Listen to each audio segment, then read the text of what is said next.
하나님 말씀은 요한계시록 3장 14절에서 22절 말씀입니다. 신약성경 402페이지입니다.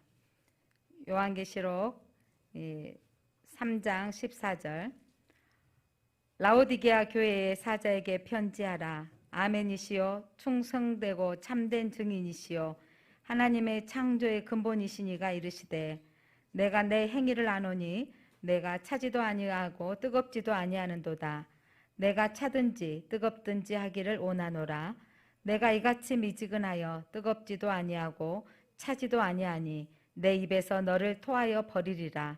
내가 말하기를 나는 부자라 부요하여 부족한 것이 없다 하나 내 공고한 것과 가련한 것과 가난한 것과 눈먼 것과 벌거벗은 것을 알지 못하는도다. 내가 너를 고나노니 내게서 불로 연단한 금을 사서 부요하게 하고 흰옷을 사서 입어 벌거벗은 수치를 보이지 않게 하고 안약을 사서 눈에 발라 보게 하라. 무릇 내가 사랑하는 자를 책망하여 징계하노니 그러므로 너가 열심을 내라 회개하라. 볼지어다 내가 문 밖에 서서 두드리노니 누구든지 내 음성을 듣고 문을 열면 내가 그에게로 들어가 그와 더불어 먹고 그는 나와 더불어 먹으리라. 이기는 그에게는 내가 내 보좌에 함께 앉게 하여 주기를 내가 이기고 그 아버지 보좌에 함께 앉은 것 같이 하리라.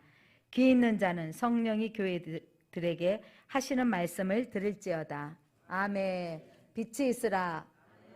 빛이신 하나님께서 오늘 말씀하여 주시는 말씀은 라오디게아 교회에 하시는 말씀입니다. 당시 라오디게아 도시는 어떠한 곳인지 교통의 중심지였고 그 라오디게아는 양을 많이 사육하기 때문에 모직을 수출하는 무역 도시로서 부유한 도시였습니다. 이 도시의 특징 중에 하나가 안약인 생산지로서 유명합니다.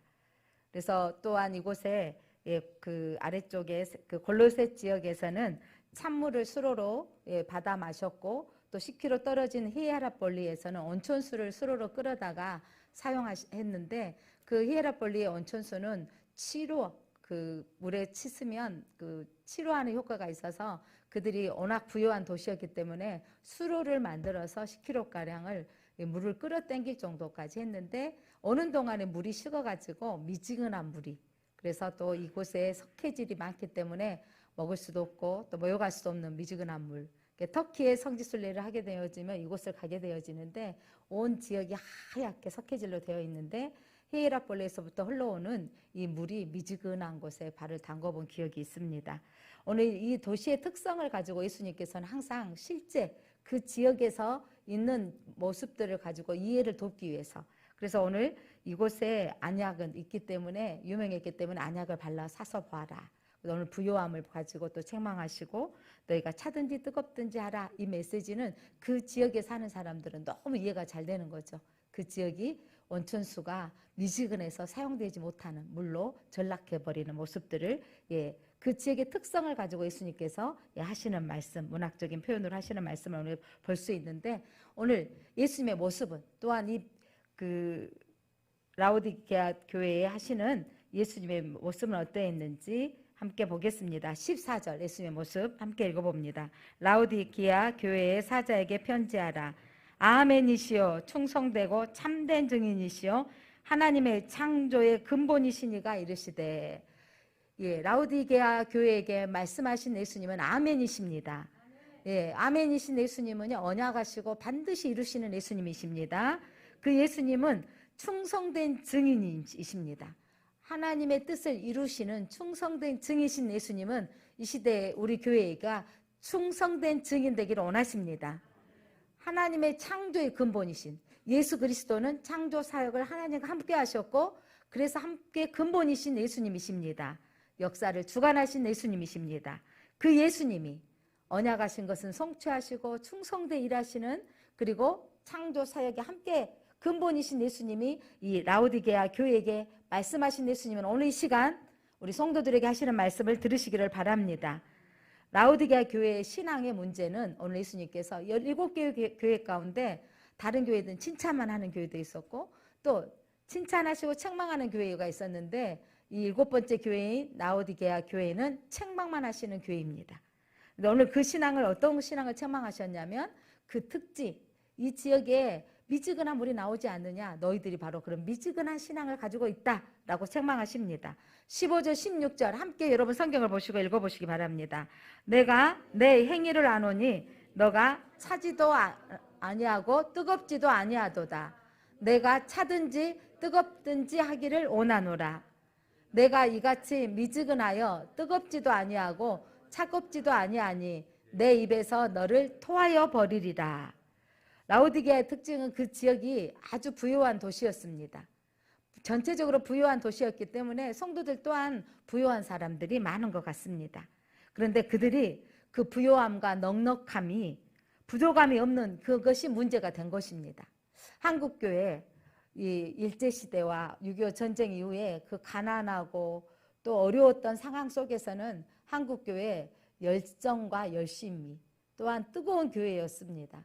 그런데 이제 세계에서 10위의 경제력을 성장한 나라, 그리고 한국교회도 이전에 저는 예전에 어르신들 설교하면 교회 마룻바닥을 밑으로 기어다니면서 그 부흥회 목사님 오신 분들이 어렸을 때 그렇게 놀았다고. 그러니까 마룻바닥 밑에 동전도 떨어져 있고 연필도 떨어져 있고 뭐 교실바닥, 교회도 마룻바닥으로. 또 그전에는 또 뭐 그 가만히 안 깔고 앉아서, 그리고 또 이 강대상도 이렇게 아름답지 아니하고 뭐 기짝가 짜서 올려놓고 했던 모습들. 그런데 그때는 여러분 밤낮 없이 성도들이 모였고 뜨거웠습니다. 그런데 지금 한국교회, 여러분 이 교회에 이 정도 공간에 에어컨이 3개가 있습니다. 이 정도 공간에 여러분 겨울이면 또 바닥에 난방 시설이 되어져서 적정한 온도를 설정해 놓고 예배할 수 있는 환경이 되어져 있습니다.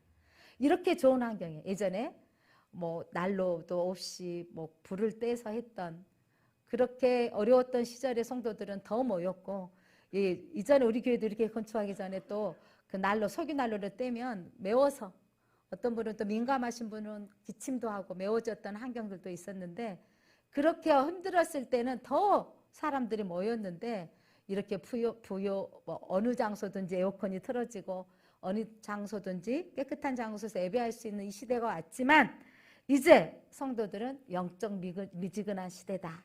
예수님께서 그들을 향하여 사시는 말씀은, 여러분 세상 사람들은 이렇게 건물이 좋아지고 또 빌딩이 세워지고 또 많은 빌딩을 가지고 있으면 야 부유한 자가 됐다, 부자가 됐다, 부족함이 없다라고 하는데, 예수님은요 보여지는 환경을 보시고 너희들이 부유하다고 말씀하지 않으신 거예요. 당시에 이 라오디게아 성도들은 자기들이 요즘 표현을 하면 아파트가 몇 채고 땅을 몇 평을 샀고 뭐 이렇게 건물주다 이렇게 하는데, 그것으로 우리는 부유했고 우리는 부족함이 없다라고 말하는데, 오늘 예수님이 그들에게 하시는 말씀, 예수님 무엇을 보시고 부유하시고 무엇이 가난한 자인가 말씀하시는 것을 오늘 또 하나님의 음성을 들으시기를 바랍니다. 이들은 외적으로는 부유했습니다. 아마 7교회 가운데 가장 부유한 도시였고 가장 부유한 교회였습니다. 그런데 오늘 너희들은 실상은 가난한 자라고 말씀하셨는데, 이들의 안주의식, 그러니까 지금 우리 한국교회 모습이고 우리 교회 모습이 아닌가 싶습니다. 평안해지고 안락해지니까 더 평안을 쫓는 거죠. 제가 목회자 모임에 이제 성경 공부가 다시 시작되어져서 성경 공부를 하고 있는데, 우리 또 여러분 저도 공급받아서 말씀이 또 공부를 하고 또 영향을 보충해서 여러분들에게 이렇게 또 나누고 하기 때문에 목회자들 성경 공부에 저도 참석을 하고 있는데, 그런데 이 코로나 때문에 11시 예배는 드리고 오후 예배는 안 드리고 집으로 가서 가정 예배 드립시다 했더니, 이제 저와 함께 만나는 목사님들이 성도들 이제 다시 오후 예배 드릴까요? 했더니 아니 목사님 계속 이렇게 가시죠 라고 한다는 거예요. 한번 쉬어버리니까 더 편안해지고 싶은 거죠. 앉으면 눕고 싶은 것처럼 다시 회복하기가 힘들다는 거. 우리가 수가 적지만 어린 예배를 계속 중고등 예배를 지금 따로 드리고 있습니다. 그런데 코로나 때문에 부모님과 함께 와서 같이 예배 드리다 보니까 어린 예배가 중고등 예배가 사라져버린 실상. 그러니까 군단위 교회에서는요, 지난번에 제가 작년에 기도원 갔을 때, 수도원 갔을 때 곡성에 있는 수도원을 갔었는데, 곡성에 있는 교회들, 아니 순천 노예 산하에 있는 교회들이 주일학교가 90%가 주일학교가 없어졌다고 합니다. 이제 점점 이 강조교회, 아니 우리 교회도 마찬가지입니다. 예전에는 부모님이 안 다니는 교회 아이들도 교회로 오게 되어졌는데 이제 엄마 아빠가 교회 다니지 않는 아이들은 찾아볼 수가 없는 상황이 놓여져 있습니다. 자, 우리는 한국은 역사 이래 가장 부유한 시대에 살고 있습니다. 어찌됐든 상대적인 박탈감으로 빈부의 차는 심해지고 있지만 그러나 역사 이래 가장 부유한 시대에 살고 있는 이 시대에 하나님 우리 한국이 이렇게 잘 살아졌어 어깨를 으쓱할 이때의 주님은 너희가 실상은 가난한 자라고 말씀하십니다. 우리도 이렇게 좋은 환경에 예배드리고 있어서 이 정도 감사하죠. 그런데 우리가 이렇게 적지만 하나님 앞에 우리가 하나님 주셔서 이렇게 교회를 지었습니다라고 할 수 있지만 하나님은 너희가 실상은 가난한 자라고 말씀하고 있습니다. 왜냐하면 신앙이 나태해져 있기 때문입니다. 왜냐하면 영적 잠을 자고 있기 때문입니다. 이중적 신앙생활, 교회 와서는 크리스찬으로 살지만 신앙의 열정이 사라져서 그냥 주일날이게 교회 오고 의무감처럼 왔지만 일주일 동안 신앙의 자세인으로 살지 않다는 거죠. 성경은 장식품처럼 되어 있고 주일날만 들고 오는, 아니 그것마저도 들고 오기 싫죠. 예, 파워포인트 올려지니까 성경을 가지고 다닐 필요도 없는 상황들이 되어져 있습니다. 자, 하나님은 오늘 우리들을 불러주셔서 라오디게에 말씀하신 하나님, 오늘 우리 교회에게 하시는 말씀을 우리는 들어야 됩니다. 오늘 너희가 차든지 뜨겁든지 하라고 합니다. 지금까지 우리는 차다라고 했을 때는 그냥 우리의 그냥 그 경험학성으로 신앙이 차갑다, 믿음이 없다라고 정도로 설명했는데 아마 예수님께서 이들에게 설명했을 때의 모습으로 보면 제가 아까 서두에 말씀드렸던 것처럼 골로새에서 찬물을 수로로 끌어온다 그랬죠. 골로새 지역은요 물이 좋기로 유명합니다. 여러분 물이 좋은 지역은 어때요? 그쪽이 물이 예전에 저희 시어머니가 어디 무등산 어디까지 뭐 이렇게 통 들고 가셔서 차 가지고 가셔가지고 아들과 함께 그 물이 좋다고, 물을 꼭 갖다 마셔야 된다고, 그 생수 마셔야 된다고. 그래서 제가 이제 시집을 가서 그 집 물을 마시는데 나중에 봤더니 물통을 계속 갖고 와서 흔들었는데 물에가 파랗게 물때가 끼어 있는 거예요. 내 속으로 저 물이 좋을까? 이 생각이 들어졌는데 꼭 그 물을 마셔야 된다고 가지고 오셨는데 당시에 이 골로새 지역의 찬물은 그 물을 마시고 사람들이 살아나는 거죠. 아까 이 히압볼리에서 내려왔던 이 라우디게아 지역에 물을 수로로 가져왔더니 먹을 수도 없는 거예요. 그래서 오늘 저는 이런 시각으로 한번 봤습니다. 너가 차든지 하면 믿음이 차라리 식어져 버려, 이 말이 아니라는 거죠. 사람을 살리는 신선한 생명수가 되든지 이렇게 한번 보겠습니다. 왜냐하면 그 지역의 그 사물을 가지고 그 지역의 특성을 가지고 오늘 예수님께서 비유로 말씀하시는 부분인데, 그럼 뜨겁든지 하면 히아로폴리에서부터 왔던 온천물이 이제 식어버렸던 그것을 보면서 너희가 뜨거운 온천물처럼 병을 낫게 하든지 열정을 갖든 치유하는 역사가 일어나든지 라는 말씀이라는 거죠.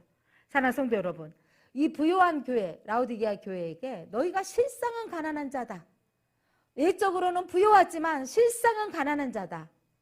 오늘 우리가 가지고 있는, 여러분이 집에 거하고 있고 우리가 지금 여기 오신 분들 대부분이 어르신들 몇 분 빼놓고는 다 자가용 가지고 오셨습니다.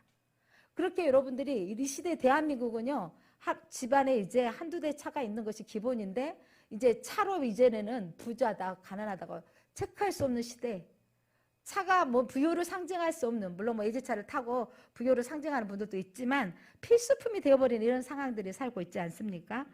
그러면서도 우리는 내가 이 정도면 됐다 이렇게 만족하고 있는 우리들을 향하여서 주님이 뭐라고 하시냐면 너희가 실제로는 가난한 자다고 말씀하십니다. 사랑하는 성도 여러분, 오늘 주님은 우리의 물질적인 부분을 보고 말씀하지 않으신다는 거예요. 오늘도 외적으로 너희가 차든지 뜨겁든지 하라는 것은 물에 차갑고 뜨거움을 말하는 게 아니라 우리가 회복돼야 될 신앙을 말씀하고 있습니다. 영적 잠 안에서 깨어나라고 말씀하십니다. 가끔 이러죠. 이 정도 주님 하잖아요. 가끔 저도 성도를 위해서 드릴 때가 있어요. 저렇게 간절히 새벽마다 기도하시고 저렇게 눈물흘려 기도하시는 저 권사님, 하나님 응답해 주시옵소서. 그리고 저도 중보할 때 이런 기도하죠. 하나님 저렇게 어머니의 눈물 기도를 들으시고 응답하여 주옵소서 라고 하는데, 그러면서 우리의 행위에 대한 강조를 내가 할 때 참 부끄러워질 때가 있습니다. 물론 하나님은 은혜를 베푸시고 긍휼을 베풀어서 하나님께서 역사를 하시지만 중요한 건 여러분, 오늘 우리 하나님이 가끔 우리 예배에서 이래요. 주일날 결혼식이 있다던가 뭐 가족 행사가 생겨지면 아주 생각하는 것처럼 말하죠. 아이 동서, 아이 형님, 그 정도 하시면 되지 않아요? 한 번 정도는 가족도 모임도 가져야 되죠. 형님같이 열심히 교회 다니는 사람이 어디가 있어요? 그래서 동서가 우리 형님이 나를 알아주네? 이러면서 만족하는 이런 부분들이 있는데, 오늘 주님이 외적으로 보여지는 그 부분보다 더 중요한 걸로 말씀하시는 거죠. 너희들 영적 상태로 오늘 주님이 말씀하십니다. 자, 너희는 착각하고 있다고 말씀하십니다. 자, 17절. 자, 그들의 고백 속에 예수님이 하시는 지적하는 말씀 함께 들어보겠습니다. 너가 말하기를 나는 부자라 부요하여 부족한 것이 없다 하나 내 공고한 것과 가련한 것과 가난한 것과 눈먼 것과 벌거벗은 것을 알지 못하는도다. 그들이 빌딩을 몇 채씩 가지고 있고 그들이 목축업으로 번창하고 그들이 안약을 팔아서 부유하게 누릴지는 모르는데 너희가 실상은 가난한 자다 라고 말씀하십니다. 여러분, 우리가 생활의 축복을 받을 때 조심해야 되는 거죠. 생활의 풍족함이 오고 부유함이 왔을 때 부유한 줄 착각하지 맙시다. 여러분, 이때 우리는 더 영적으로 가난함을 느껴야 됩니다. 더 영적으로 하나님 앞에 배고픔을 느껴야 됩니다. 세상적인 것으로 자랑하며 아니란 마음이 생겨졌을 때, 가끔 이러죠. 자녀들 결혼시키고 나면 잘 살고 있나요? 이러면 직장이 좋으신 분들, 부부교사예요.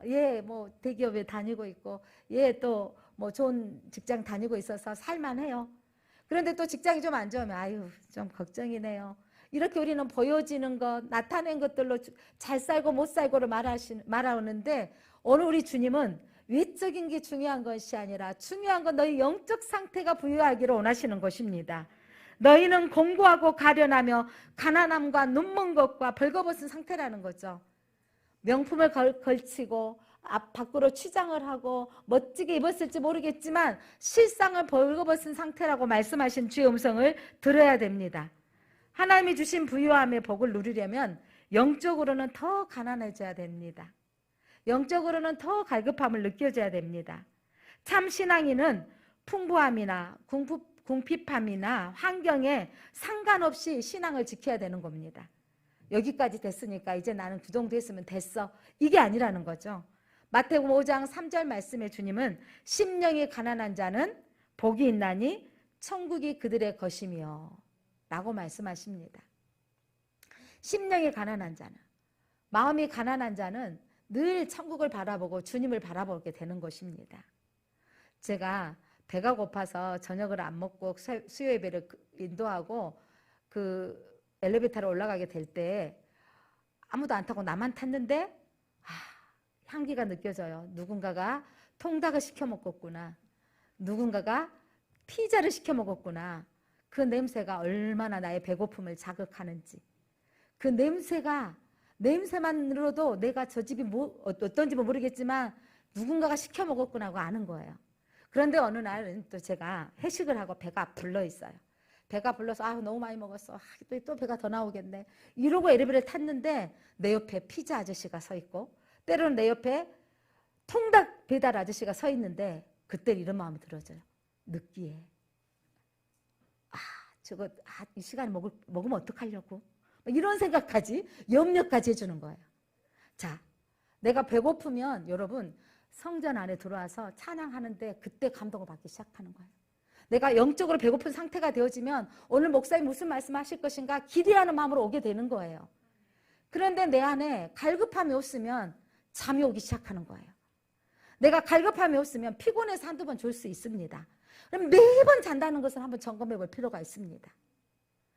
한두 번 헛생각할 수 있습니다. 그럼 매 시간, 예배 시간마다 내가 헛생각하고 있다면 내가 영적으로 지금 눈먼 자이고 영적으로 좀 답답해져 있다는 것을 여러분 캐치하시길 바랍니다. 예배를 왔을 때 여러분 내 안에 영적 배고픔이 있어야 되는 거예요. 주님을 향한 갈급함이 있어야 되는 거죠. 내 안에 하나님이 주시는 부요가 많지만, 내 안에 채워진 것이 많지만 주님, 그것으로 저는 만족할 수 없습니다. 하나님이 내게 주신 것으로 만족해야 됩니다 라고 하는 더 영적 갈급함이 있기를 바랍니다. 그렇다면 오늘 예수님께서 그들을 향하여서 너희가 세상으로 봤을 때 평가되어졌을 때 부유한 교회고 다 갖춘 교회였지만 실상은 가난한 자라고 말씀하신다면 우리 얼마나 책망받아야 될 일인가. 이찬수 목사님이 어떤 대형 교회 집회를 하시면서 탁 나가서 교회 어마어마하게 크는데 대단합니다. 그런데 그분이 이렇게 말씀하신 거예요. 50년 뒤에 이 교회가 어떻게 되어질 것을 생각해 보셨습니까? 외적으로 크게 세워져서 나중에 텅텅 비어진 유럽 교회가 되어지고 미국 교회가 되어진다면 어떻게 하시렵니까? 라고 질문을 던졌습니다. 사랑하는 성도 여러분, 하나님은 오늘 우리에게 바라는 것은, 한국교회 바라고 우리 교회 바라는 것은 외적으로 건물이 지어지고 안락한 장소가 되어져 있고 여기서 자족하지 않기를 원하신다는 것입니다.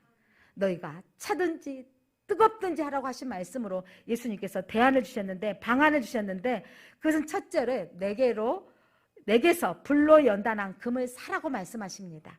자, 18절 여러분 함께 읽어보겠습니다. 18절 같이 읽어봅니다. 시작. 내가 너를 권하노니 내게서 불로 연단한 금을 사서 부유하게 하고 흰 옷을 사서 입어 벌거벗은 수치를 보이지 않게 하고 안약을 사서 눈에 발라보게 하라. 아니, 예수님이 사서 뭘 사라고요? 불로 연단한 금을 사라, 흰 옷을 사라, 안약을 사라고 말씀하십니다. 예수님은 오늘 우리에게 사라고 말씀하십니다. 오늘 이 예배 가운데 여러분 사야 할 것이 무엇인가를 분별하시기를 바랍니다. 이사야서 55장 1절 하나님께서 말씀하신 말씀 함께 읽어보겠습니다. 오라 너희 모든 목마른 자들아 물로 나오라. 돈 없는 자도 오라. 너희는 와서 사 먹되 돈 없이 값없이 와서 포도주와 젖을 사라. 오늘 값없이 포도주와 젖을 사시기 바랍니다. 이 시간 예수님이 말씀하신 불로 연단한 금을 사시기를 바랍니다. 은혜를 사라는 것입니다. 은혜를 사모하고 그것들을 사라고 말씀하십니다. 베드로전서 1장 6절로 7절 말씀 여러분 성경 한번 보겠습니다. 그러므로 너희가 이제 여러 가지 시험으로 말미암아 잠깐 근심하게 됐지 않을 수 없으나 오히려 크게 기뻐하는도다. 너희 믿음의 확실함은 불로 연단하여도 없어질 금보다 더 귀하여 예수 그리스도께서 나타나실 때에 칭찬과 영광과 존귀를 얻게 할 것이니라. 아멘. 오늘 우리는 시험을 당할 때 잠깐 근심할 수는 있지만 믿음의 확실함은 불로 연단하여 없어질 금보다 귀하다. 오늘 예수님께서는 불로 연단한 금을 사라. 불로 연단한 금은 광야를 지날 때, 인생의 고난의 터널을 지날 때 그때가 바로 우리를 불로 연단할 과정이라는 것입니다. 금이 나오도록. 어떤 금? 믿음의 금이 나오도록. 여러분, 이 광야를 통과할 때 믿음을 가지고 하나님을 바라보시기를 바랍니다.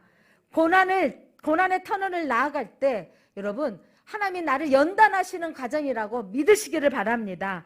그래요. 불로 연단한 금 같은 믿음으로 여러분 나오시기를 바랍니다. 시련이 우리의 믿음을 금처럼 순수하게 하게 하고 빛나게 합니다. 시련의 때가, 공고한 때가 바로 여러분이 금 같은 믿음을 가질 때입니다.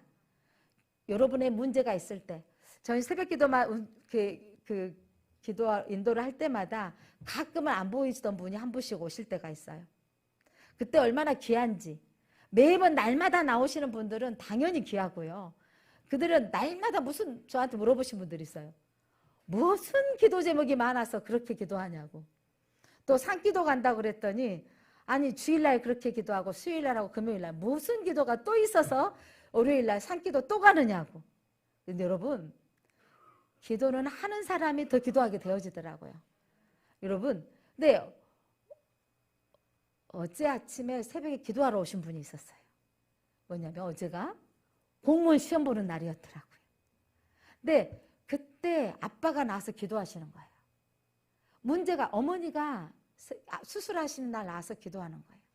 근데 저는 그분이 참 주일마다 예배는 이렇게 나올 형편이 아니고 또 나오지 못할 때가 참 많은데 그런데 백화점에서 근무하시기 때문에 근데 그분이 문제 있고 어려울 때 전 그렇죠. 가끔 새벽에 오신 분들이 있으면 저분 앞에 하나님 앞에 제가 기도하기를 문제 있을 때 나오는 그분이 하나님 얼마나 귀한지.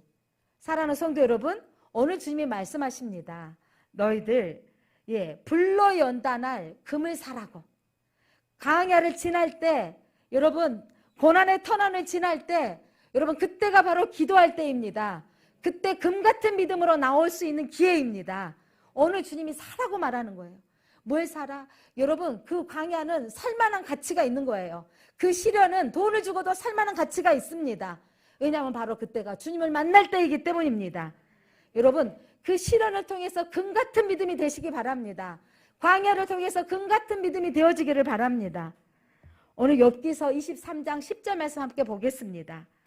그러나 내가 가는 길을 그가 아시나니 그가 나를 단련하신 후에는 내가 순금같이 되어 나오리라. 욥이 당대의 의인이었습니다. 욥이 시편 앞에 있기 때문에 한참 후대 사람인 것 같지만 아브라함 시대의 사람이었습니다. 하나님이 그를 동방의 의인이라고 지칭할 만큼, 그러나 그가 하나님의 허락되어진 시험을 당하는데 일순간에 어마어마한 그의 부여에 있던 모든 농작물들 또한 논밭의 모든 가수원들은 순간에 태풍으로 불로 타라지고 자녀들까지 일순간에 다 죽어버립니다.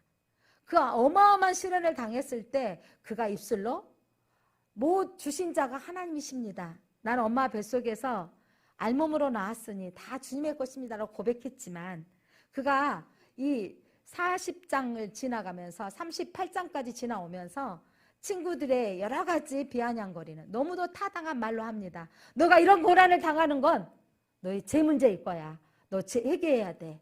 너 돌아봐. 혹시 너 가부를 매몰차게 대하지 않았니? 고아들에게 손을 내밀지 않았니? 라고 했을 때 욥이 내가 가부를 도왔고 고아들을 도와줬으며 나그네를 섬겼으며 그들이 도왔던 이야기들을 하면서 그들에게 변론하기까지 합니다. 그런데 이 욥이 그의 인생을 살아오면서 지내왔던 날들을 보고 오면서 그도 너무 고통스러우니까 내가 엄마 뱃속에서 태어나지 않았더라면, 내가 사생아가 되어버렸더라면, 이 고통의 날들을 고백하는 욥이, 그리고 이 가정 가운데 오늘 그가 나를 단련하신 후에는 순금같이 나오리라, 이런 속에 주님 앞에 여러 가지 질문을 할 때 주님이 그에게 말씀하지 않으셨던 이 어려운 상황들을 지내놓고 났을 때 하나님이 드디어 38장에 폭풍우 가운데 나타나셔서 말씀하십니다. 내가 이 땅을 기초를 세울 때, 천지를 창조할 때 너 어디 있었느냐? 내가 도량으로 이 땅을 자로 잴 때 너는 아느냐? 너가 이 묘성과 삼성, 이 별들을 통치하고 이 우주 만물을 다스리는 것을 너가 할 수 있느냐? 너가 해보겠느냐? 욥이 하나님 앞에 질문을 받았을 때 아무 말도 대답할 수 없습니다.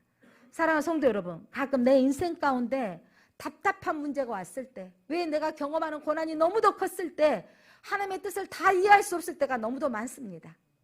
저도 신방 중에, 여러분 가정을 신방하는데 예배를 그렇게 사모한 우리 김옥선 집사님이 걸을 힘도 없고 지탱할 수 없는 힘으로, 목사님 저 교회 가고 싶은데 왜 이렇게 힘들까요? 목은 타르듯이 갈증은 나고, 물을 마시면 바로 갈증이 나고, 계속 설사는 하고, 음식은 먹을 수 없고, 약은 먹기 때문에 속은 쓰리고 고통받고 있다고 말할 때, 그분의 삶이 어쩜 태어나면서부터 지금까지 시련과 고난의 연단인지 다 답을 해석할 수 없습니다.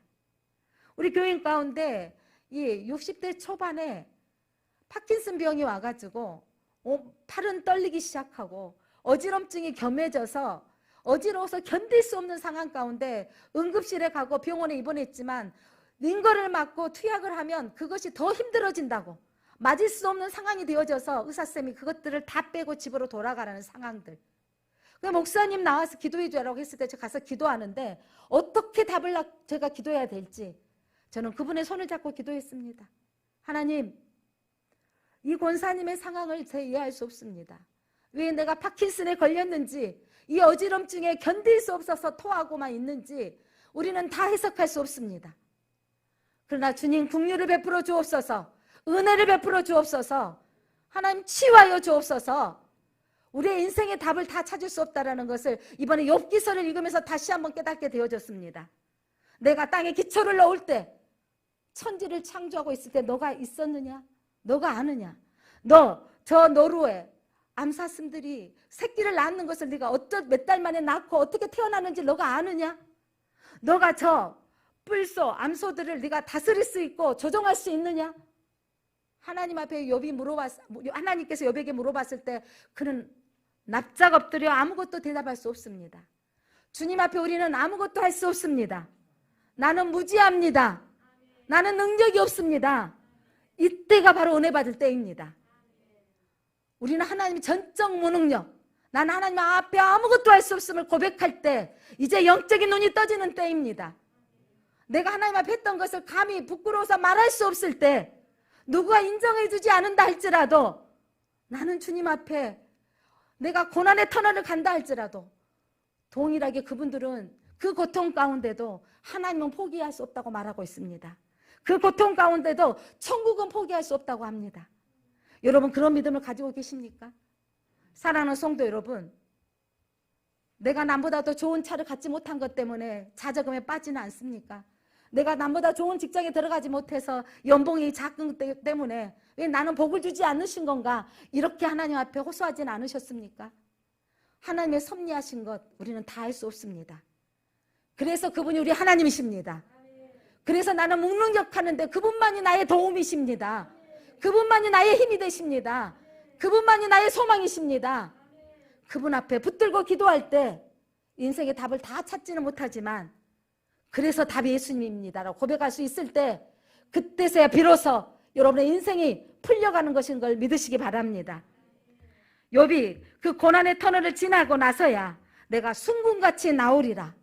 나는 아무것도 할 수 없습니다. 나는 아무것도 아닙니다.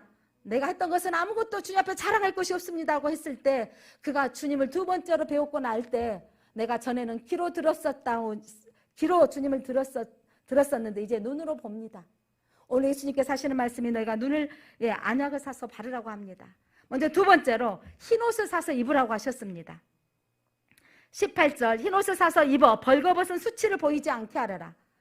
우리가 아름다운 옷을 입고 명품을 입고 내가 좋아하는 옷을 입었을지라도 중요한 것, 여러분, 예수 그리스도의 옷을 입지 아니하면 벌거벗은 자입니다. 벌거벗은 임금님 생각나죠? 그가 계속해서 애모에 치장하고 애모에 보여주는 거, 세상에 가장 아름다운 옷을 입고 싶었을 때 누구도 그를 만족시킬 수 없는 거잖아요. 꼬마 하나이가 옷을 만들어서, 이거는 어떤 사람만 보인다고요? 진짜 이 옷을 보이는 사람은 선한 사람만 볼 수 있는 옷이라고.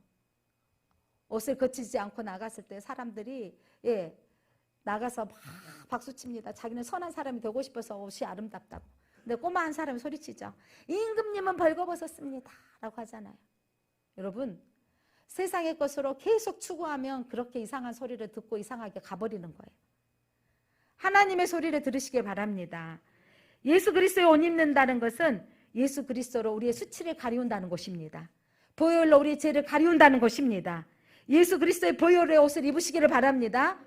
우리 같은 죄인을 말씀 듣고 말씀대로 산다 하면서도 나가서는 또 행하지 못한 우리 죄인을 예수님께서 피로 씻어주시고 의의 옷을 입혀주셨습니다. 요한계시록 7장 14절 말씀 보니까 큰 환난에서 나오는 자들인데, 고난의 환난이 끝나고 났을 때 나오는 자들을 보았는데 그들이 무슨 옷을 입고 있더라? 어린 양의 피에 그 옷을 씻어 깨끗하게 하였느니라. 여러분, 환난이 심판의 날이 지나고 주님이 오시는 날, 여러분 주님을 대면하여 볼 자들은 예수 그리스도의 흰 옷을 입은 자입니다. 예수 그리스도의 흰 옷을 입는다는 것은 보혈로 씻음받은 죄인이 씻음받아서 깨끗하게 되어진 자가 입는 옷인 것을 믿으시기를 바랍니다. 예수 그리스도의 보혈로 옷을 입으셨습니까? 십자가의 보혈로 씻음받기 바랍니다. 그 어떤 죄라 할지라도 예수님의 보혈 앞에 나아가 주님 내 죄를 씻어주시옵소서, 사하여 주시옵소서, 자백하면 그는 우리의 죄를 용서하시고 흰옷을 입혀주십니다. 오늘 또 예수 그리스도께서 말씀하십니다. 흰옷을 사서 입으라. 오늘 값없이 주시는 보혈로 씻음받아서 흰옷을 입으시기를 바랍니다. 세 번째로 예수님은 안약을 사서 발라보게 하라. 그 지역에, 이 라오디게아 교회 지역에는 안약이 유명한 지역이었습니다. 그 나라마다 특색 있는 약이 있잖아요. 우리나라는 홍삼이 유명하잖아요. 그런 것처럼 이 안약이 유명한데 그것을 사서 발라보라. 이 말을 하니까 이해가 되는 거예요. 그 성도들이.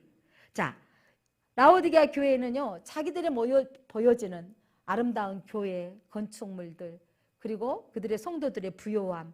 그런데 주님은 안약을 사서 발라서 보라는 거죠. 눈에 들보가 있어서 자기 자신을 못 보는 라오디게아 교회에게 향하시는 말씀입니다. 안약을 바르면 우리는 자기 자신이 얼마나 헐벗고 가난하고 비참한 자인 것이 보여집니다. 욥이 주님 앞에 왜 내가 이런 고난을 당해야 됩니까? 친구들의 비아냥 너는 너의 죄 때문이야. 인과응보다라고 말할 때 그 고통 가운데 하나님 앞에 하나님이 안 계신 것처럼 느껴지는 그 욥이 하나님의 어미하신 폭풍우 가운데 하시는 그 말씀 앞에 깨닫게 되어지는 거죠. 주님을 보고 났더니 나는 무능한 자입니다. 나는 없습니다. 나는 아무것도 할 수 없습니다. 라고 고백하게 되는 것입니다. 사랑하는 성도 여러분, 오늘도 우리는 예배 때마다 내 자신이 무엇인지 알아야 돼요. 예배 때마다 나는 죄인입니다. 예배 때마다 나는 아무것도 할 수 없습니다. 주님만이 도와주셔야 됩니다. 영의 눈을 뜨고 자신의 모습을 분별하고 하나님을 바라보시기를 바랍니다. 그리고 주님은 말씀하십니다. 네 번째로 열심을 내라, 회개하라고 말씀합니다. 19절 같이 한번 읽어볼까요? 19절 무릇 내가 사랑하는 자를 책망하여 징계하노니 그러므로 너가 열심을 내라, 회개하라. 사랑하는 자에게 책망하고 징계합니다. 여러분, 옆집 아이가 뭘 하든지, 옆집 남편이 뭘 하든지 우리는 그냥 시끄러운 소리가 나면 그런가 보다 하고 하지 거기까지 체크하지 않아요. 제가 운전하고 다니면 새벽에 그 이른 시간에 조그만 중학교 1학년이나 된 아이들, 2학년이나 된 아이들이 하여간 모여서 담배도 피우고 있고 그 속에 또 여자아이들까지 같이 그냥 침 뱉어가면서 있는 거예요. 이런 애들 보면 정말 주여 저것들 엄마 아빠는 얼마나 집에서 걱정할까 이러면서 쯧쯧 하고 지나갈 뿐입니다. 그런데 제가 지나가다가 그 속에 내 아들이 있었으면 어떡할까요? 내 아들이 있으면 제가 그냥 쯧쯧하고 지나갈까요? 아닙니다. 전 차를 세우고 그 아이를 태우고 끌고 갈 겁니다. 그리고 야단치고 책망하고 안 되면 울어보기도 하고 같이 어떻게 해야 되고 이 방법을 해결할 것인가 찾아볼 것입니다. 그리고 그대로 내버려 두지 않을 것입니다. 하나님이 여러분을 개입하셔서 여러분의 인생의 문제를 경험하신 여러분들은요, 하나님이 찾을 때입니다. 나는 인생의 문제 가운데 있을 때 왜 주님 앞에 안 오는지, 그게 하나님의 지금 금으로 연단한, 그 연단하여 금이 나오게 하실 때인데, 바로 그때가 기도할 때인데, 바로 그때가 주님만을 찾기만 하면 주님이 주시겠다고 예비하고 계시는데 안 나오고 있는지, 하나님이 그 아이를 데려와서 책망하고 끄집어뜨려서 야단도 치고 때리기도 하고 옳은 길로 인도해야 되는 게 아버지의 마음인 것입니다. 사랑하는 성도 여러분, 주님이 우리를 때로는 고난의 환경을 배열하시고 때로는 내가 이해할 수 없는 일들이 왔을 때 내 문제가 다 해결하지 않냐 할지라도 주님이 내 영혼을 사랑하셔서 나를 구원하실 기회인 것으로 알고 주님을 바라볼 때 주님이 인생에 답을 주시고 주님이 내게 이 문제를 다 이해는 안 되지만 감당할 믿음을 주시더라고요. 또한 믿음을 해석할 능력을 주시더라고요. 사랑하는 성도 여러분, 오늘 주님이 말씀하십니다. 너의 인생의 문제 가운데 금으로 연단하여 금같이 나오게 할 터인데 너는 다시 열심을 내라. 회개하라고 말씀하십니다. 주님을 뜨겁게 사랑하라고 말씀하십니다. 그렇게 하지 못했으면 우리가 회개하라고 주님 촉구하십니다. 그렇지 아니하면 토해 내버리라. 여러분, 교회 안에 들어와 있는데 다 구원 백성이 아니라고요. 끝까지 주님이 오실 때까지 회개하지 아니하면 토하여 내쳐버리리라. 그런데 주님이 이 말씀은 내가 너를 토하겠다는 말씀이 아니라 어떤 말씀이십니까? 다시 회복하라. 다시 열심을 내라. 다시 회개하라는 말씀인 거예요. 가끔 제가 그렇게 설교하잖아요. 너 그러려면 집 나가. 이랬을 때 나간 놈은 진짜 나쁜 놈이라고. 나가란 말은 뭐예요? 집 나가지 말라는 말이잖아요. 오늘 너를 내치리라 이 말씀 뭐예요? 너희를 회개하고 돌이키라는 말씀이지 않습니까? 답답할 때, 뭔가가 깜깜할 때, 그때 주님이 너를 연단하신다고요. 여러분을 연단하신다고. 영적인 눈을, 안약을 발라서 눈을 뜨라고 말씀하십니다. 요에서 2장 13절 말씀 보니까 너희는 옷을 찢지 말고 마음을 찢고 너희 하나님 여호와께로 돌아올지어다. 그는 은혜로우시며 자비로우시며 노하기를 더디하시며 인애가 크시사 뜻을 돌이켜 재앙을 내리지 아니하시나니. 마음을 찢고 여호와께로 돌아오시기 바랍니다. 여러분, 인생의 문제에 주님 앞에 부르짖기를 바랍니다. 주님이 여러분의 마음 가운데 여러분의 인생의 문제를 해석할 수 있는 지혜를 주시더라고요. 진짜 미련한데 저에게 하나님의 문제를 만날 때마다 그 문제 속에서 해석할 지혜를 주실 때마다 얼마나 감사가 되는지, 그 문제, 여러분들의 인생의 문제를 하나님 앞에 초점을 맞추시면 하나님이 지혜를 주십니다. 여러분, 해결한 이 주 예수 그리스도만을 가장 사랑하지 못한, 가장 사랑해야 되는데 그러지 못했던 우리의 악한 마음과 행위를 깨닫고 가슴을 치고 통탄한 가운데 다시 주님만을 바라보며 사랑하겠다는 마음의 결단을 하는 것이 해결입니다. 여러분, 주님을 만나시기 바랍니다. 주님을 만나면 여러분의 인생 해결되어집니다. 여러분, 주님께 부르짖기를 바랍니다. 그 미지근한 신앙에서 여러분 생명을 살리는 차가운 자가 되시기를 바랍니다. 생수를 공급하는 자가 되시기를 바랍니다. 뜨거운 온천수처럼 여러분 치료하는 역사가 나타난 그 온천수처럼 열정이 회복되어지시기를 바랍니다. 사랑하는 성도 여러분, 오늘 20절에 주님이 말씀하십니다. 볼지어다 내가 문 밖에 서서 두드리노니 누구든지 내 음성을 듣고 문을 열면 내가 그에게로 들어가 그와 더불어 먹고 그는 나와 더불어 먹으리라. 많은 영적 기도할 때 하시는데 사실은 이 말씀은 이 라오디가 교회 앞에, 오늘 우리 교회 앞에 주님이 문 밖에 서서 계신다는 거예요. 주님이 어디 계셔야 되는데? 내 안에 계셔야 되는데 문 밖에 서서 계신다는 거예요. 우리가 미지근하면 주님이 문 밖에 계시는데 너희가 문 밖에서 두드리노니 마음의 문을 열어라. 여러분, 혹시 마음에 예수님이 안 계시기 때문에 마음이 지금 미지근하고 주님에 대한 찬송을 불러도 무감각해졌고 기도해도 머리 숙이면 기도할 내용이 없어지고 인생에 대한 기대감도 없고 미래에 대한 비전도 사라지며 될 대로 되대로 살고 있지는 않습니까? 사랑하는 성도 여러분, 하나님은 저와 여러분을 될 대로 되라고 부르시는 게 아니고 우리를 통해서 하나님이 드러나기를 원하십니다. 우리의 삶을 통해서 하나님이 하신 일들을 나타내기를 원하십니다. 우리 안에 계신 예수님이 드러나서 사용되어지기를 원하십니다. 사랑하는 성도 여러분, 예수님이 여러분 안에서 드러나도록 우리가 열심을 다시 내야 되겠습니다. 예수님을 내 안에 모신 성도는 그리스도의 향기로 내 안에 계신 주님을 드러나게 합니다. 빛으로 내 안에 계신 주님이 나타나게 되어집니다. 소금으로 내가 더 죽어지고 내가 더 썩어져 가고 내가 더 그 속에 들어가서 맛을 내게 하는 사람으로 살아야 되는 것입니다. 다 같이 오늘 말씀을 의지해서 한번 기도해 보겠습니다. 오늘 주님, 내게서 불로 연단한 금 같은 믿음의 성도가 되게 하소서. 나로 불로 연단한 금 같은 믿음이 되게 하옵소서. 흰옷 곧 주 예수 그리스도의 보혈의 옷을 입고 정결하게 살게 하소서. 안약을 사서 눈에 발라 영의 눈을 뜨게 하시고 내 모습을 분별하게 하옵소서. 열심을 내서 주님을 뜨겁게 사랑하게 하옵소서. 다시 한번 믿음이 회복되게 하옵소서. 회개의 영을 부어주소서. 감사합니다. 귀 있는 자는 들을지어다. 성령께서 하시는 음성을 오늘 또 듣게 해주셔서 감사합니다.